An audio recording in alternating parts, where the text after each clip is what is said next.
intervenuti, io non conosco tutti e quindi credo che inevitabilmente bisognerà fare qualche presentazione. Allora, intanto, vabbè, Enrico Lanza, siete qui tutti quanti per lui, non ha bisogno di essere citato per primo, anche perché avremo modo tutta la serata di parlare di lui. Siamo io e Paolo Proveccini che abbiamo il piacere e l'onore di curare questa collana. Tra l'altro questa sera è un doppio esordio, un esordio diciamo letterario e editoriale. C'è l'esordio letterario ovviamente di Enrico Lanza, non che abbia cominciato a scrivere adesso, ma finalmente si è deciso a pubblicare, questo fa parte della sua biografia, cioè la resistenza a pubblicare, ma poi alla fine è stato convinto. E c'è l'esordio diciamo editoriale di questa collana. Roma stasera somiglia a una tastiera, lucette e bottoncini colorati, brillano come fiori inghirlandati, a guardarla così dall'aeroplano, mentre la luna sale piano piano, parano dei gioielli da lontano. Arissoni a prato illuminato, dei lucciole che accennano la notte, e te ne accorgi quando sei alterato, spingi in bottone e il sogno si è avverato.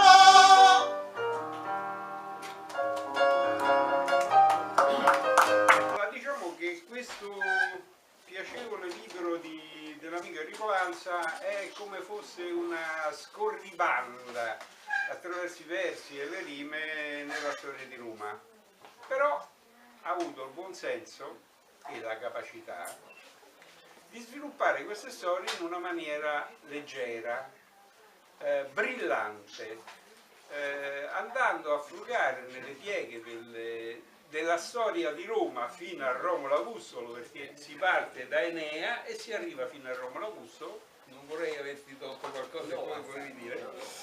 E va gli aspetti più strani, più singolari, e quindi ne ha fatto anche occasione del sorriso che è giusto mettere dentro le cose serie.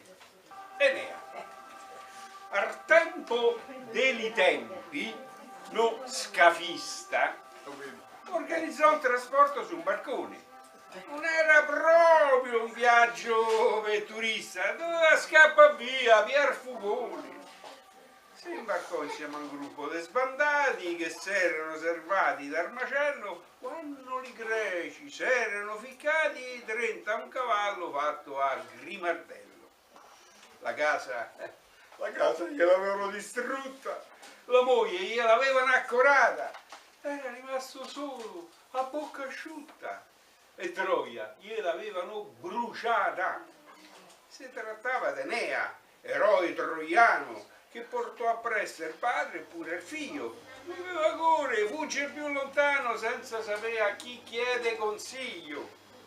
Sua madre, che era dea della bellezza, provava in tutti i modi ad aiutarlo.